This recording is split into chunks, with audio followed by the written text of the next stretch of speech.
white zone is for immediate... Wait a minute. Have you heard? This is a show to keep you on the edge of your seat.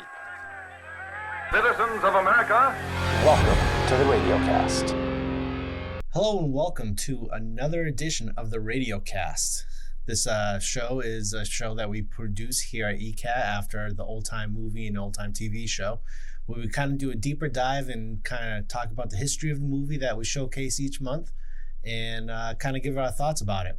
So today with me is Joe Taff and Jack Kelleher, and we are doing the Old Time Movie from 1955, the main combo. Oh, jeez, no, the big combo. The big combo. Big combo. Yes, the big combo. I will say, just straight up, like, I didn't understand the concept or the reasoning for the title of the movie until Jack explained it to me like a week ago.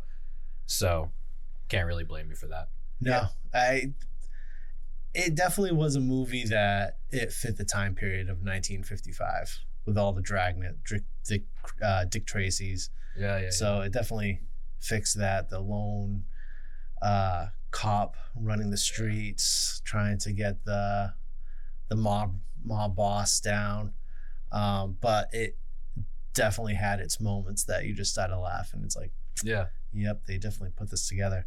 But kind of let's start off with what you guys thought of the movie and yeah, for sure. So me personally, I thought it was like really fun and I enjoyed watching it from beginning to end. Thought it had a good hook with the initial chase. Thought that was fun. Another thing I wanted to mention in response to what you said about 1955 is that in doing some research for the movie, I realized that was kind of nearing the end of the peak of noir films in general. So they were trying some different things and stuff. So, you know, there are definitely elements of like the Dragnet style, other like Humphrey Bogart movies that we've already talked about on this show. But they were doing some new things and some interesting things. There's some scenes across the runtime that are very unique and different. And I'm excited to talk about those. But in general, yeah, I had a great time with this movie. I have some critiques. You know, it's not a perfect movie. There's no such thing as a perfect movie, but I'm excited to get into it with you guys today. Yeah, I kind of had a similar take on the movie as you. I enjoyed it. I liked it. There's a lot of things about the film that I did like, but I wouldn't go out and call this a great film. It was definitely a very well-made movie, and I do have a lot of notes about the things I liked, and as you say, also said a few critiques here or there I had, but funny that you two talked about the name of the movie. I kind of do have a bit of the behind-the-scenes get into it story about the name. It was initially titled The Hoodlum. I love that. Personally, I kind of think is one of the most generic titles you can call a cop detective noir film, just The Hoodlum. The Hoodlum. Also, then that kind of implies a criminal who's a bit more of like a... Not as professional, maybe? maybe? Kind of more of like a brute or like a thief, whereas the criminal in this movie is very much a refined kind of like a criminal mastermind. And yeah, it was originally called The Hoodlum, but the lead actor, Cornell? Yeah, Cornell. Cornell Wilde. I keep trying to call it, I keep almost calling him a colonel, but yeah, Cornell Wilde. Yes. He changed the title to The Big Combination, which in the movie is... The actor changed the title of the movie? He suggested because he was I believe he was also a producer of the movie.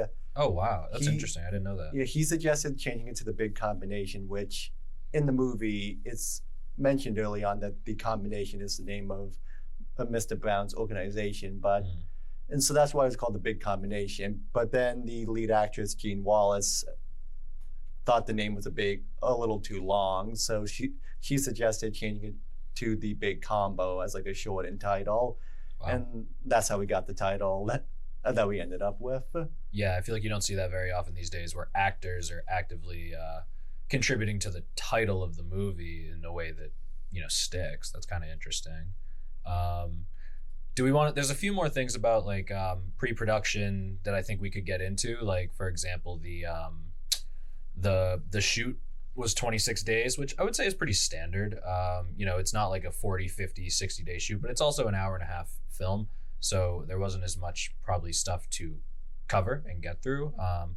And then it was Allied was Alliance, Allied, something AA, not that AA, different AA, as the production company that put this together, which they're not in business anymore. They ended up becoming what you're looking at it right now. What did they end up becoming? I believe it before? was, well, originally they were called a Monogram Pictures Corporation. Then I think they became Yeah. Monogram after they were the Allied something. Allied Artists Pictures Corporation. Then either it says the firm completed a transition to the name Allied Artists Pictures Corporation. So I think it started off as Monogram, and then really? became Allied Artists. It was but it was definitely Allied Artists when this movie came out. Yeah, which and is then why I thought that. I believe it was.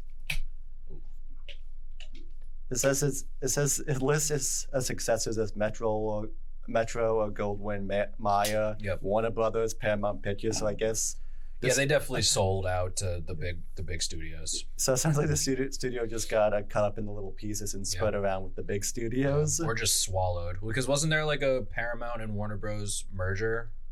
Or no, is that a different person who picked up Paramount? That's the thing. All these huge studios now, like they all kind of are owned by the same. Nowadays, yeah. But Yeah, back then, it was really just Yeah, 3 or 4. They had a lot more independent studios back in the day. Right, yeah. yeah, and that's why a lot of the films usually show an old time movie films that were made outside the big studio, like Right. indie films like this, because the reason they end up in the public domain is usually because, like, since it's not like a big studio sometimes, like, for example, with this film, the copyright notice wasn't properly filed. So after a while, it just fell into the public domain, which happens to a lot of indie films because they don't have those big studio lawyers there to help Mm-hmm. file a correct claim. So that's how they end up usually in the public domain. Yeah, that, and I think in the 1950s, they didn't have like the whole residuals coming about, like what happens in the movies closer in the 70s and that. So I think you will still see a lot of domain type of movies for right now, and then we'll see how it goes in a few decades once we get to the 70s and 80s and that, when the lawyers did the contracts that were very that is an to interesting come up. That will be an interesting dynamic to see when we get to that point, because the landscape of movies is always changing. Right. You know?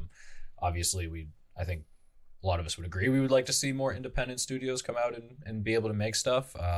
You know, you have some, but at the same time, it all comes down to being able to make money. I don't remember exactly how this did, like box office wise or financially, but you know, we can get into that later. I think we should talk a little bit about the actual movie now and like the narrative and things of that nature. But obviously, pre-production is very important. But back to when you were saying like filming wise, it didn't take a long time. So those were kind of pretty basic sets. Like it wasn't big. Like the only big kind of set that they had to do was the ending scene. The whole with the fog and the truck and the lights. But other than that, it was basic room. You could set up that in the studio very simply. Like the restaurant was kind of their big set through it. Yeah, but other than that, it's very small for a studio. Yeah, a lot of this movie, I believe, was filmed on a soundstage. Yeah. Which, like back then, that's how a lot of films were done. Like not actual locations, but on like a soundstage where they can create the sets and have more control. And usually that was done as like a cheaper alternative to shooting on actual locations. And yeah, smaller studios tended to rely solely on those because again, it was a lot cheaper than actually going and filming in these real locations. Now, and not in real locations too. It's just the concept of it. It's just basic walls, nothing crazy that they could what do you call it? Play step the actors in a small room that they could probably have multiple rooms already set up, so to speed up the filming process. I think that's also a result of the genre, like noir films in general. You're kind of playing in a sandbox that has already existed for a long time, and it's tried and true, and it works. And a lot of the focus isn't necessarily on the production value. I think more for me goes into like costumes, and lighting, and you know, the lighting and cinematography in this movie is really awesome. It's just pretty to look at. And I think that it does it has a thematic purpose throughout the movie. You know, I mean, I guess noir to its core is cinematographically supposed to symbolize and that is a word, I promise it's a word. It's supposed to symbolize the grayness of the characters. It is black and white, but there's also a lot of gray. And so that is essentially like the characters, the moral compass of the characters in the movie is very gray. So, I mean, that's the case for a lot of noir films, but this movie is shot so nicely. It was the cinematography was done by John Alton. John Alton was the DP or cinematographer. A lot of low-key lighting, one light setups, which I'm a big fan of. I love when you can just have one light light the whole scene, because you're just going to get so much awesome contrast and shadows, and that's literally what noir films are. Just like the look is always heavy shadows, heavy contrast, and I love that, and I always want to see more of that. Yeah, it's funny that you mentioned John Alton. This actually isn't the first film we've had on the old time movie show that he has been the cinematographer for. He previously shot the film He Walked by Night that we showed, which is also another noir film, and kind of funny enough, this film actually reused a few shots from that movie. Yeah, specifically shots of just police cruisers driving around the city and like pulling into parking spots. Like the actual what they shot on that other set, they just transferred it. Yeah, they reused some of the same shots, like kind of B-roll-y. Yeah. Wow. Okay, that's hilarious. I didn't know that either. Which they probably got away with that because again, it was the same cinematographer, so he probably just had those reels with him.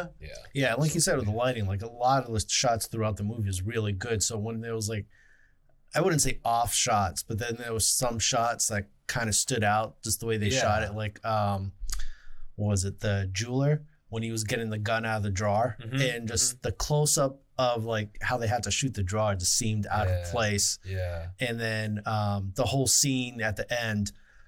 When the spotlight's moving, you can see the camera moving in a good shot angle to still get Mr. Brown perfectly. Yeah. But whoever was operating the spotlight wasn't that great. Well, I guess he was supposed to be sporadic, the woman kind of doing it, but like the camera would get Mr. Brown moving right and be perfect, right? And then the spotlight would be late. Yeah, I hear it. Yeah.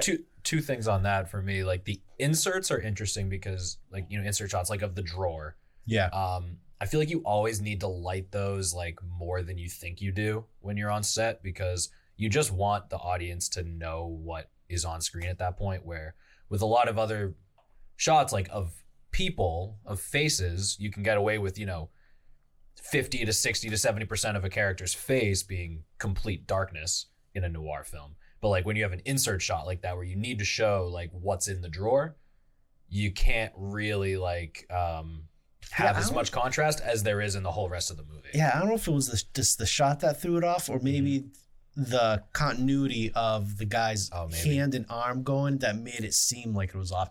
It was something probably, like it was probably someone else's arm. Right. Yeah. So that's why like once I saw them, like I get what they did, but it looked different. Like it looked out of place. I wonder if that was like a reshoot they had to do where they thought we should probably have to showcase what he really grabbed. Yeah, probably like when they were like looking through the film reel, they're like, we should have a shot of his hand reaching in so we could see what's in. So they probably just filmed a separate shot. But and it could have been somebody else's total hand because that actor wasn't around at the time. Yeah. And it most likely was a different hand. Yeah.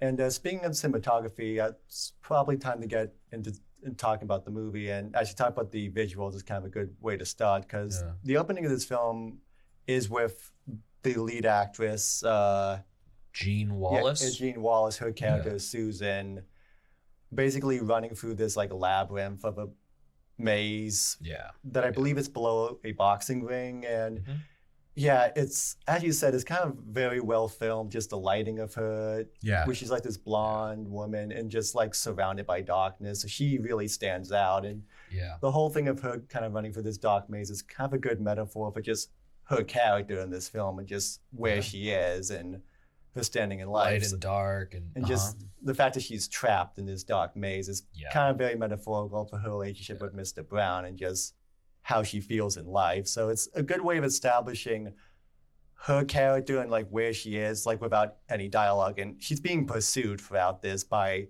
Brown's henchmen until they finally catch her. And yeah, like, I found it to be an effective opening for the film. It kind of just, like, opening. it kind of like it just grabs your attention. You just kind of want to know like what's going on, what's the story, and even before we mention Mr. Brown, like they do a good job of building him up of just like them saying like, hey, he doesn't want you going far. And like when one of them kind of starts to get rough with her, the other one says like, hey, he doesn't want her to be hurt. So you're just kind of wondering who's he. Then in the next scene we meet Brown, where he's like basically tearing down this like young boxer who was I forget exactly the details, but he was supposed to either take a fall for the fight, but whatever he did, he didn't do it right. So I think he just like he was losing or had lost the fight. Yeah, if I remember correctly. Yeah, we meet Brown and like he's not this very big of a guy, but the actor Richard Conte, I believe he's kind of the highlight of the film. For sure. He definitely is the standout performance of the role, where he, as I said, he's not a very tall, imposing man, but he's charming but sinister at the same time. And he always just has like this kind of creepy confidence throughout the entire film that just kind of carries his character. And you really believe he is this sinister, sadistic criminal that, and it also adds to why Diamond's trying to bring him down. Because like, you're like, yeah, this guy is not someone you want to mess with. Yeah, and even like how once he got Mr. Diamond and the guys like, don't rough him up. And like, you never really understood why they didn't rough it up until Diamond gets thrown out being drunk. And the other officers just basically like, oh, we can't get him because you got no scratches. You just seem like you go. So there is like a smart side of him still to get away. So it kind of shows that. Yeah, because like you said, he's not just your regular hoodlum. This is a professional criminal who has done this time and time again. And I think my favorite, well, first off, like the performance is outstanding. I think he's unbelievably charismatic, super fun to watch on screen. And I think it actually kind of,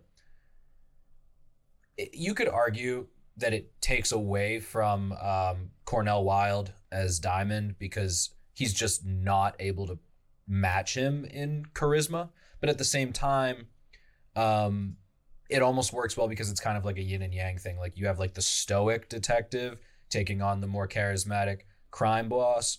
But also, I mean, there's so many different, my brain just starts going in a million ways because there's so many interesting things about this movie that I feel like are deserving of talking about. But the interrogation scenes in general are awesome. Narratively, you know,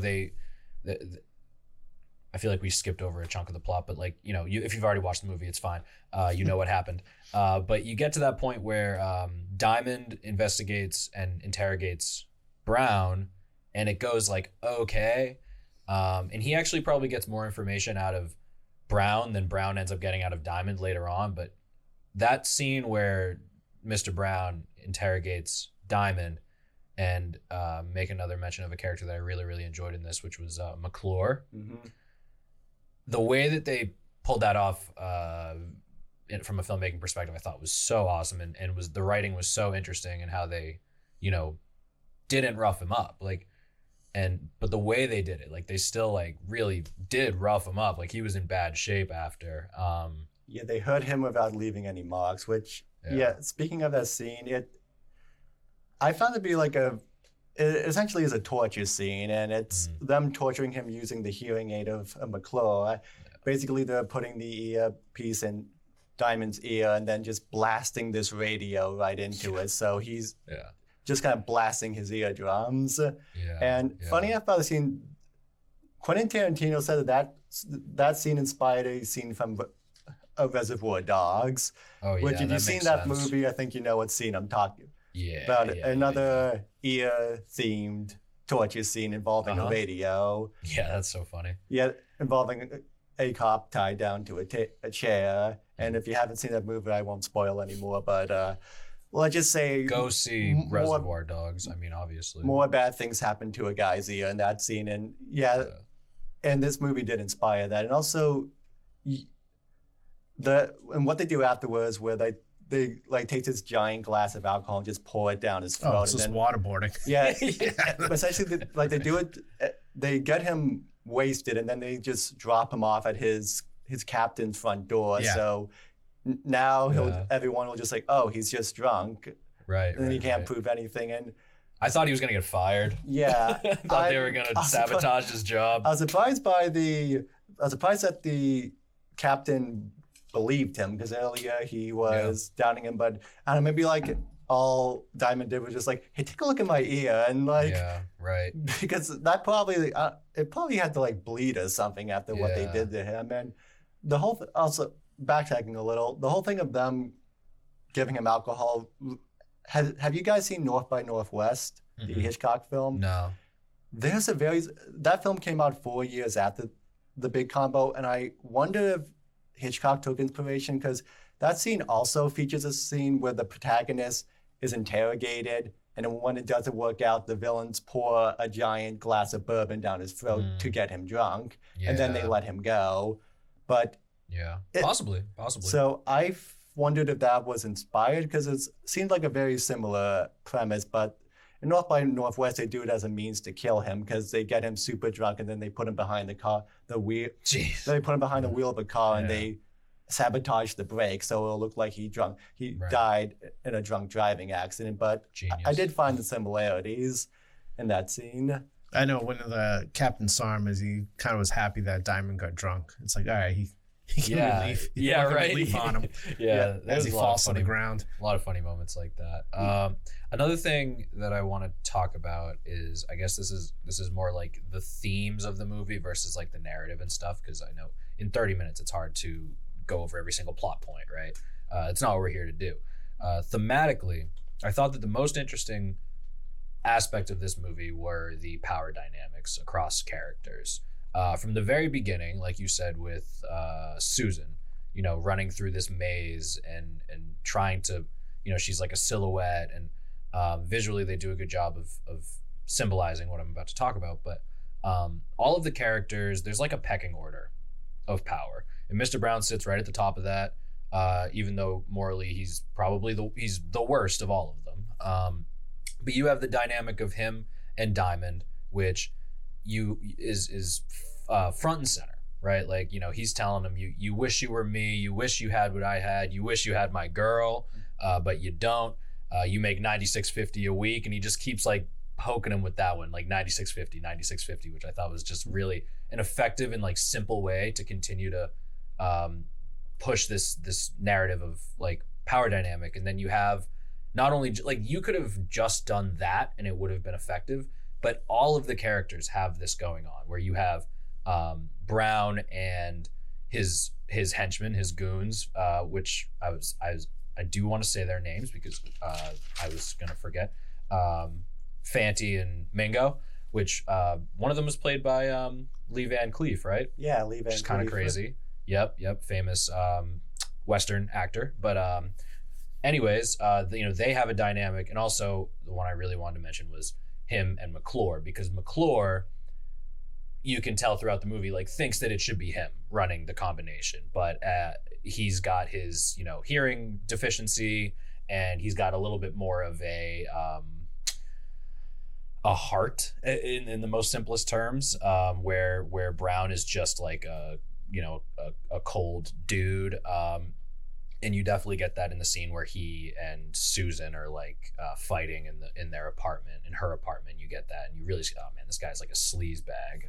But yeah, and even you have Susan and Alicia, like, where you have this dynamic of like, Susan is with Brown, but she like doesn't really know everything that's happening, and then she hears about Alicia and she's asking questions, and then when eventually, spoilers, she meets Alicia at the end, the dynamic is very, very carefully, it's careful, like the way that they interact with each other, because they both like know a little bit, like they know certain things about Brown that the other one doesn't know, and so they're kind of like tiptoeing around each other, which I think is super, super interesting and done in a way that just made me want to continue to see how this thing played out.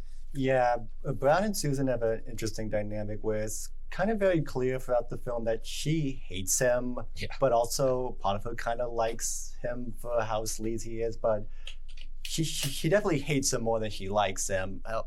In the beginning, he's running, and then she later attempts suicide because of just how miserable she is.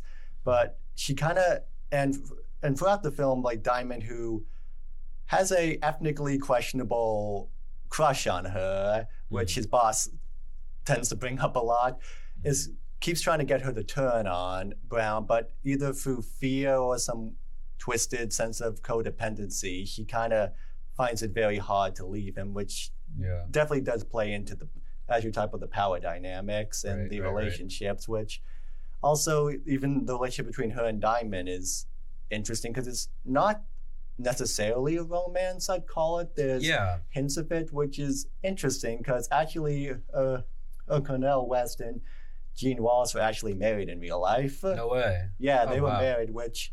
I thought that he was married to the Alicia actress, no? No. Okay, all right. I must have read that wrong. Yeah, that's interesting, though. The two of them were married, which led to some awkward moments on set because Brown and Susan have a few, put it, risque scenes, and I guess Gene always asks the director, like, hey, can my husband not be on set when this happens? And then I guess he wasn't very happy when he saw those scenes in the final movie. Yeah, it's definitely a forbidden love kind of. She's kind of stuck with Brown and she wanted to escape, and then Diamond's the knight in shining armor, so that's why I think you kind of got a glance. But I think every character that they have written is still in that dynamic of mob and police. Just like the second tier person thinks they should be running the organization, but something's hindering them down. This movie, it's the health of the ear, but you've seen other movies that it's the son of the boss, or they're not babies. Or they're not family. That's why they can't run the family. They're just they got somehow they somehow got into the gang and worked their way up. They're a good soldier, but they're not family, so they can't run it. So there's always that dynamic in it, and I think they showcase every single level of like the girl working some speakeasy bar or show and gets the info to give to the cops. Was that Rita? But that's an interesting character too. Right. So like this movie definitely got the character writing aspect of it for it. There were no characters in this movie that I like. Everybody belonged to me, and everybody had an interesting. Like the world building was great. Like genuinely, like you were like, this world exists. It doesn't just feel like this is the only thing happening. It's like there's stuff that's happened in the past. There's stuff that they're looking forward to, and it's super super enjoyable characters and really easy to get invested. I just personally thought Cornel Wilde was like. Yeah, that was kind of one of the main criticisms of the film I've seen in my research, is that everyone felt he was kind of a bit flat in the lead role. It's just kind of, well, like again, as you said, it's kind of the era of like the Dick Tracy, the Humphrey Bogart, the Dragnet, where kind of playing like the stoic, gritty detective who's determined to bring down the criminal even if it means breaking some rules. It's a role we've seen many times before, so I don't know, maybe a different actor could have brought more to that role, but he isn't bad in the role. He just doesn't stand out as much as Richard Conte or Gene Wallace do. And I feel like the two of them, especially Richard, are the highlights of the film when it comes to the acting. Yeah. Yes. And something I kind of wanted to touch upon, and we talked about the power dynamics and the relationships in this film, and something I just kind of found very interesting in this film is it came out in 1955 while the Hayes production code was still in effect, and I believe we've talked about that before, whereas it was this code that was kind of enforced on studios and movies, where there's kind of a checklist that movies had to do, where it's like the criminals couldn't win, a couple can't be shown, a married couple has to be sleeping in two separate beds, kind of basically like a morality policing the films. You mean propaganda? Yeah. Kind of, but this film came out a few years before the Hays Code ended, and I think it kind of showed that people were getting sick of it because this was, as I mentioned, a very kind of a risque film. Yeah. As you said, a very gray film because, yeah, I've touched upon the interactions between Brown and Susan are interesting, get a bit risque, but also there's moments as, like the character of Rita is kind of Diamond's kind of on again, off again. Like a friend with benefits. Yeah. Yeah. When it's kind of interesting that showed like a police officer of all things having like this kind of casual, hinted sexual relationship with a burlesque dancer, which Very gray. Yeah, it was a bit daring for the time, and also, and also there's things like suicide and murder and power dynamics, and also something that I don't know if you guys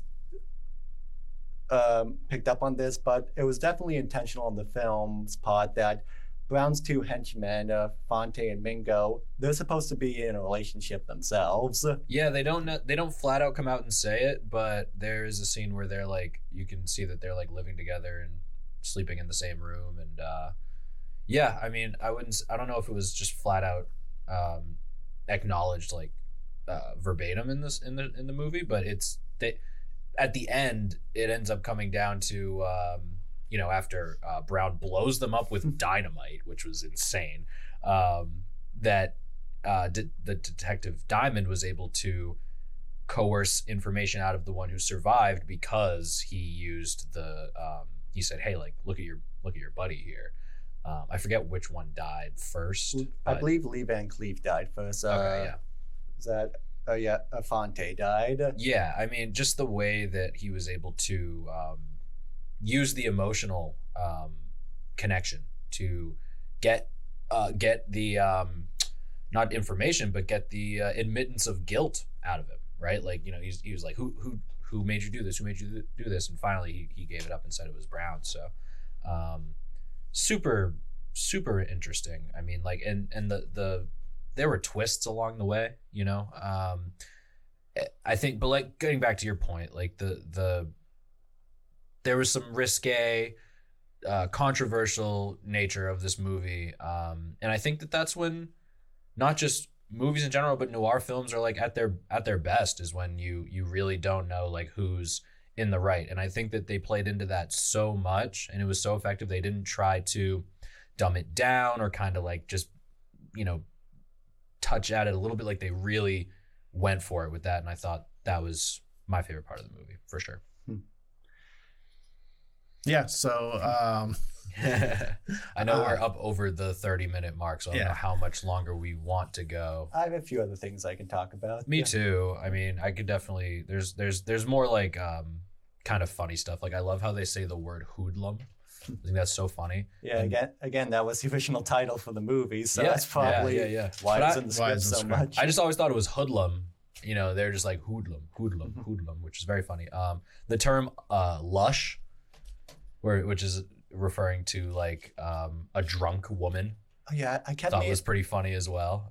I kept never heard. Oh. I kept meaning to look up that term because I'd heard it before in other noir films, but I couldn't remember what it was. It's just part of the noir vernacular. Everyone knows. It was probably a term back like in the 50s, 40s that just fell out of use as time went on. It's you'll hear here and there being a lush, like but it's not like regular use, but you've seen like 90 movies and other, like it's more like a teenage kind of movie when somebody starts drinking. Sure. Okay. I got some different quotes that I really loved in this movie, if you don't mind indulging me. First is first and second is nobody. I mean, that's great. The end of the first scene of Mr. Brown where he's talking to the fighter and he gets told about what Susan did. He goes, get the car, bring it around, get me some cigs. I mean, that's just funny. Detective Diamond's probably best line in the movie. It happens to be against two laws, God's and man's. I'm booking her under the second. That was cold. Book me small change. I love that. A woman doesn't care how a man makes his living, only when he makes love. Wait, is that what it was? Yeah. Only when. Yeah. I wrote it down. if I'm not dead, you'll find me where I always am, in jail. Okay. And then the last one, my favorite, back and forth in the movie between Diamond and Brown. I'll wait till I can put you on trial for murder. Whose murder? Mine, if necessary. Don't push too hard. It's my sworn duty to push too hard. I'll finish this little charade with this about Diamond and Cornell Wilde. I think that what makes that a little flat for me, like I think that a stoic performance does work when you're going up against a performance by Conte, which is very charismatic, very like his performance, you're drawn to it. But Wilde, he's very stoic, and like I said, but at the same time, when he's supposed to like have this obsession with Susan, I didn't really get that. It felt like more of just kind of, it was very subtle. It was like more of like a crush. He definitely cared, at least to me, in the way that the movie's portrayed, like more about bringing down Brown than he cared about like the girl. But you know, you hear people talk about the movie, and even characters in the movie, the captain and Brown, they're like, man, you're so obsessed with Susan. And I just like feel like that was a bit much compared to what he was actually showing in the movie. But yeah, he does at the beginning when he's running. We do see there's a detective who's following her that Diamond had that guy follow her, and then later when she's brought to the hospital, he kind of immediately shows up. He gets there before Brown does. Yeah. And sort of, and at the end when the two of them kind of walk off into the fog, kind of implies they're going off together, which, yeah, let me talk about the ending, which... Yeah, please. The ending, that final shot, the two of them standing in the fog, is one of the main reasons I picked this film for old-time movie, because anytime, like, when I took film classes in college, when we would talk about genres and, like, film noir would come up in the textbooks or, like, the handouts and stuff, that image of the movie would usually be shown. A lot of people cite that as kind of like one of the most, like, iconic, just film noir images from cinema. And I always kept seeing that image of the two of them silhouetted in the fog, standing in the hangar. I just kept seeing it like on thumbnails of YouTube videos, on like in textbooks and on the internet. I never knew what the film was from. I mean, and I never knew what film it was from. So when I was looking up films for the old time and I came across The Big Combo and I saw that image, I was like, oh, I want to talk about this movie now because I can finally see the movie that image is from. And we should make that our thumbnail for this video. Yeah. And also, we mentioned the light. Also, you mentioned like the light being shown on Brown because, yeah, like Brown, who had shot Diamond's partner, is trying to kidnap Susan, is trying to escape on a plane when Diamond shows up to confront him, and Brown's trying to shoot Diamond, but Susan keeps shining this light on him so he can't see anything in front of him. And something I did like is that Susan actually participates in the climax. She isn't just like a damsel in distress. She actually helps out. So because in film, especially in old time films, the female lead kind of tends to just be the damsel in distress at the end. Usually, not often in noir films, but in most films of the 50s. So I kind of did like that she actually contributed to helping to catch Brown by blinding him and making him waste all his bullets. Yeah, it was that. And what was kind of weird at that was this Diamond's slow walk. Like you heard Brown's shoes sliding all over the place, panting, like in panic. And Diamond's just slowly stepping. Like, yeah, how far away the car is? You can't see the fog. No. There was so much fog, which I think, I guess I thought it's like half jarring, half like beautiful. It's like all beautiful, half jarring, half like, okay, this makes sense. Like for the finale. And then the bookend final shot is outstanding. So it's like the ending works. Yeah. Like you said, like with the way the spotlight's like jumping around but like he gets him to use all his bullets, which, you know, in theory, narratively, it works. And like the footsteps like make sense for that sound effect because Brown is in a panic and Diamond knows what's gonna happen at the end. So it's like he's calm, so his foot paces are calm. But it was just like so much going on with the bullets and that sporadic, and it's like, all right, Brown should be already right there at this point. Yeah, exactly. I thought it was also it's an interesting way to just showcase like yeah, like you've been 3 steps ahead this whole time, but Right. now I know what you're gonna do. Yeah. And there's nothing you can do about it, which I thought was effective. I do want to go back a little bit, if you're okay with that, to the scene where McClure and Brown have their final confrontation. Yeah, I had meant to bring that up earlier. Yeah. I think that scene is awesome, and just the way that, you know, that relationship comes to a head and the pinnacle, and then he thinks he has him. And as an audience member, I kind of thought he had him. And then the 2 goons come out of the back, and you're like, oh no, like he never had him, obviously. But then he takes the hearing aid out of his ear, and I think he says, like, you know, I feel bad for you, so you're not going to hear the bullets. And he takes the hearing aid out, and the score and the sound mix just goes completely quiet. And I thought that was such an effective filmmaking choice. I mean, you look at it and it's like that seems like the only choice, right? But like somebody had to come up with that idea, and thought it was awesome. Just thought it was so immersive, and I was a big fan of that. And I think you guys would probably attest.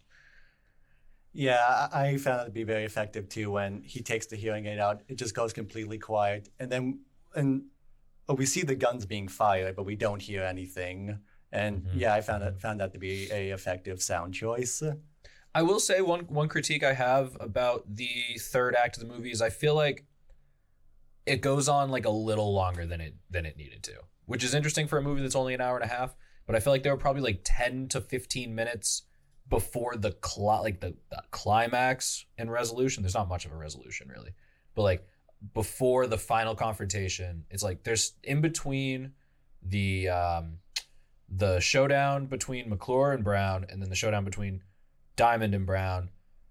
It went on like a little bit longer, and it felt a little slow in that section where you don't really want the plot to slow down as a audience member. Yeah, there is kind of a bit of just standing around and talking that the characters do that probably could have been cut out or cut down a little bit. And a detail that I meant to mention earlier when talking about Richard Conte is later in his career, and some people say maybe this film was partly to thank for this, he was actually one of the studio's first choices for the role of Vito Corleone when they were making The Godfather, but eventually, as we know, Marlon Brando ended up getting the role. But who? No, I'm kidding. Can you imagine? Who's that? But Richard Conte, actually, I didn't know this. He actually still got a role in The Godfather as well. Really? He plays one of the other Dons, one of the other mob bosses, who's like a rival to the Corleones. At the dinner table, at that big scene they did, or no? He's like he plays like, it's been a while since I've seen The Godfather, and there's so many characters in that movie. Oh yeah, unlimited. He plays one of the rival mob bosses who in the final baptism massacre scene. He's the guy who gets shot running up the staircase who tumbles down. That was actually him.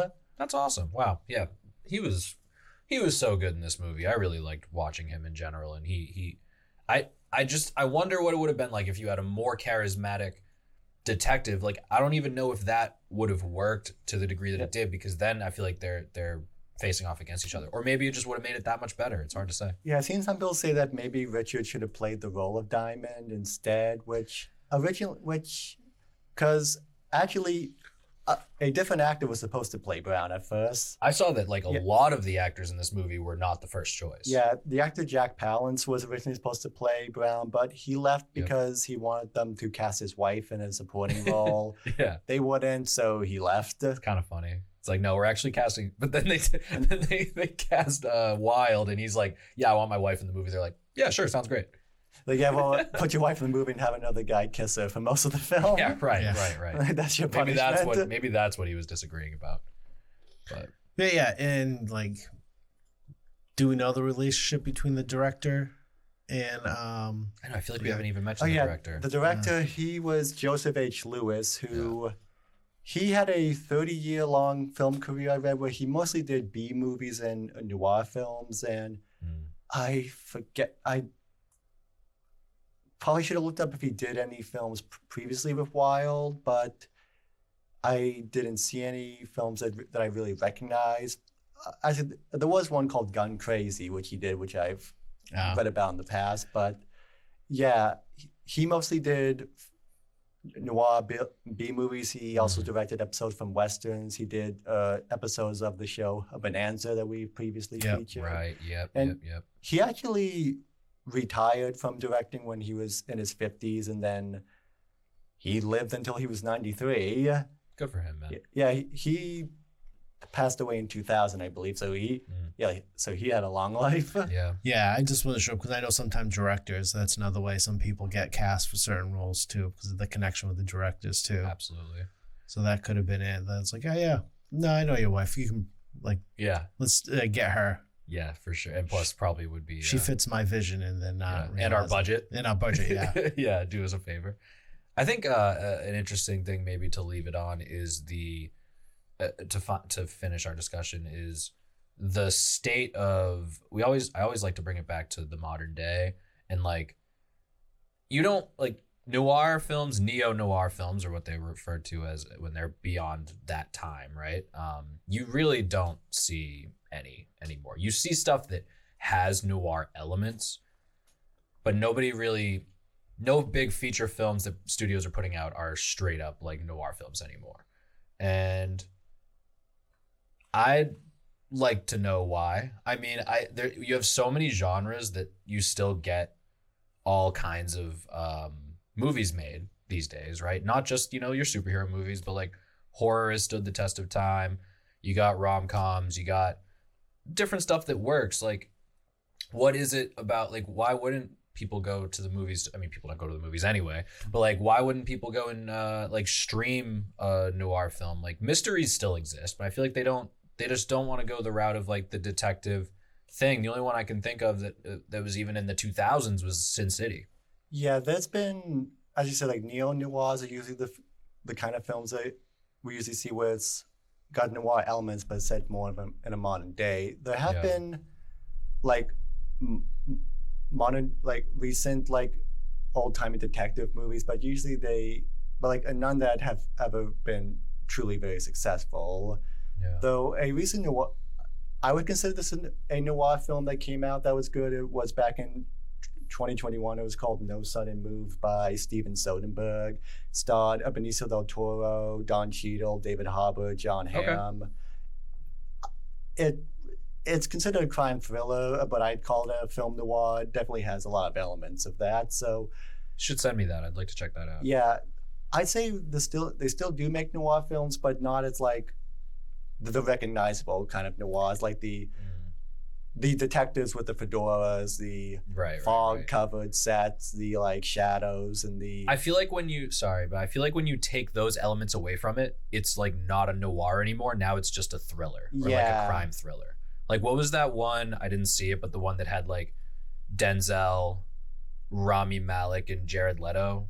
You know what I'm talking about? Like it's called The Little Things. And that one might have even been in black and white, if I remember. And there's like it wasn't. It wasn't? Okay. I don't know why I thought it was. But that's what I mean. Like, that's like one of those ones where it's like there's a crime thriller going on, but you got to take that next step to make it a noir, That, and it's probably like the culture too. Yeah. With the police. But the same thing with westerns. Like, you don't really see westerns and cowboys. But then all of a sudden you get something come up like with Yellowstone. It's not cowboys, but it's kind of that, and it brings back this whole kind of that, not era, but kind of that kind of shooting, filming wise. Yeah. So I feel like that noir, it's kind of disappeared as that kind of cop way, but they go into more dramas than noir. Yeah. Kind of like the hard-boiled detective noir films. As I was saying, we don't really see those kinds of films nowadays, but we definitely still get films that are noir-inspired. Like, as I said, Steven Soderbergh, I'd say a lot of his films have elements of noir. David Fincher especially has a lot of noir elements. And, of course, Tarantino, he references every kind of filmmaking. So, you do see the legacy and impact of noir films, though very much the style of old-time noir, like how we see in The Big Combo, hasn't really transitioned very much to the modern day. Though, as you said, Sin City is probably the most closest to that film style I can think of. There's probably been other films like that I'm just not thinking of at the moment. Just because but- Sin City is a graphic novel, right? So it was an adaptation that people. Was it a graphic novel? Yeah. Yeah, it was like- yeah. So like that being a big adaptation and a big budget movie with a huge cast, like that obviously lends itself to being more in the public eye and perception. Though it just occurred to me now, probably someone could make the argument that the Robert Pattinson Batman movie I was is just kind going of to say, you kind of see that Okay. superheroes. That just occurred and to me a mobs, second yeah. ago. That's yeah. Actually, that is kind of a modern day noir film. yeah. Because that has a lot of He is- detective stuff, a lot of shadows, a lot of like moral grayness, moral gray relationships, very much brooding, and a lot of shadows and smoke. So That's true, man. I guess I though- know that I love that movie. I just didn't think of it as being that. Like, Because, but again, because it's the hero's not a cop. It's It's a superhero film superheroes. first, but he is a but- detective. Right. He is a detective. But, right? yeah. yeah. I think it's more of it's even. I would say it's like a 50-50 split. Like it's a superhero movie, but like, is it really? You know what I Yeah. mean? And like, and you have like different characters, like in that like Penguin, where like going into the movie, if you've seen the trailers and stuff, like that the Riddler is what Batman is going after at the end of the day. But like you have like different crime people that are doing different things, and he's investigating all of it. And yeah, that's awesome. And I just love that movie. yeah, And you kind of get a glimpse of in TV series of that. It's not a full show, True but Detective. you'll get like some episodes or and also the Penguin has his own TV show right. as well. So you kind of see it a little bit. It's not so much elaborate like a movie. Mm-hmm. yeah, Yeah, TV allows for so much Yeah, free because you can range do and so much fun. more episodes. Yeah. Yeah, I think TV shows is where maybe not full on noirs, but we definitely do see noir Yeah. aspects because there's like maybe shows like Justified and shows like that definitely have some aspects of noir of like kind of the morally gray detective law enforcement, though I wouldn't go as far as to call those noir shows. No. But Yeah. I definitely say like shows probably like Mindhunter. I'd say that Right. kind of definitely borrows a lot from Yeah. noir. And yeah, kind of going back to the Batman, I'd kind of say that even going back to Tim Burton movies, kind of Batman and film noir kind of go hand in hand. So for sure. I think you have to if you're playing into his detective side. You know, I was gonna say too. Have either of you seen The Studio on Apple TV? No, not yet. but I want to. Oh yeah, Martin Scorsese. That's another director who I'd say is yeah. very much inspired by film noirs. Yeah. All the great directors are inspired by film noir in some way, but yeah, he is in that show. And The Studio has an episode. Every episode kind of plays it into a different genre or a different trope of filmmaking, and one of them is like a noir detective mystery episode, which is hilarious because it's just so like meta and they know what they're doing. But it's awesome, and I recommend that show. It's really, really good. So speaking of film noir, we kind of do have the. That's true, yeah. We do have the upcoming Naked Gun movie, so that looks yeah. like it's the original Naked Gun films. They definitely parodied the old like hard-boiled detective cop stuff. So we're probably going to see some noir elements in this new film. Yeah. Well, like mostly them being spoofed is what we're going to Yeah. see. Yeah. That's what National Lampoon's kind of True. done that way. Bring it on, man. More noir stuff. I think Yeah. it's there's no reason not to play into these tropes a little bit more, just because I mean except that people don't go to the movies anymore and there's less money in it, but why not, man? Why not? There's so much opportunity to get stuff made on streaming services now, and people watch those anyway. People watch those more than they go to the movies, so like why not just like go for it, make a full on like noir film in 2025 and just see what happens. Yeah, I'll have to look up if there's any ones coming out. I feel like, yeah, as you said, like, off the top of my head, I don't really know what the difference between like noir and neo-noir is. Probably it's kind of just the time and the place it's set in, maybe. I think that what I gathered and what I believe, not that I'm pretty sure that what it means is that like noir films don't exist anymore. Those existed in the 50s and 60s, and anything that's or like before, and everything that was made after is technically neo-noir. Like it just is like, but maybe that, I don't know. Yeah, Fact check me. Leave it in the comments.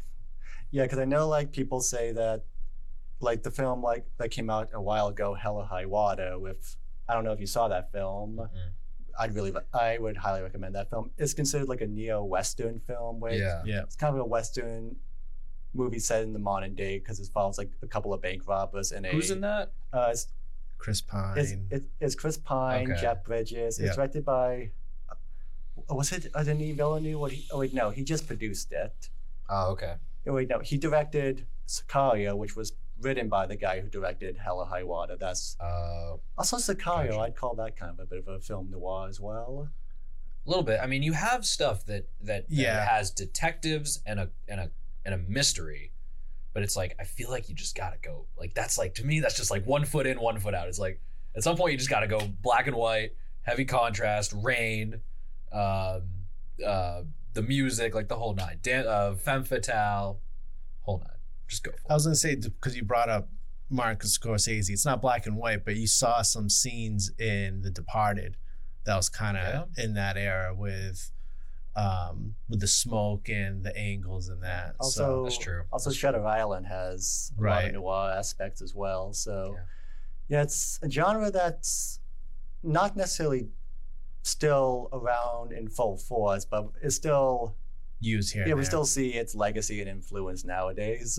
Yeah. Yeah, I know I've been advocating for it the whole time, but I think also to like play devil's advocate and push back on my own thing is like it was so prevalent in the 40s, Yeah. 50s, 60s, 30s. Like it's like how much is there really left to do? Like a movie like The Big Combo did such a great job of doing the whole morally gray, black and white, power dynamic thing that it's like, why do we need like more of that is a fair question to ask, Yeah. you know? It definitely was a kind of a genre of its time, Yeah. like the 50s, 40s, even the 60s. Like that kind of like was like ripe for the noir genre. Yeah. No doubt. No So doubt. it's definitely the movie was definitely a good time period that showcased a lot of the features. So if you haven't seen it yet, so make sure you follow us on our YouTube channel, which is Easton Cat TV, with TV being a couple capital letters, and take a look at that, and also the other old time movies and TV shows that we do, and previous radio casts. We try to do this frequently to follow what we showcase on old time. I would like to thank Joe and Jack for this time around being on this episode, and make sure you kind of follow us and like and subscribe. So this is the episode of the Radiocast. Hope you enjoyed it. See you guys. Bye.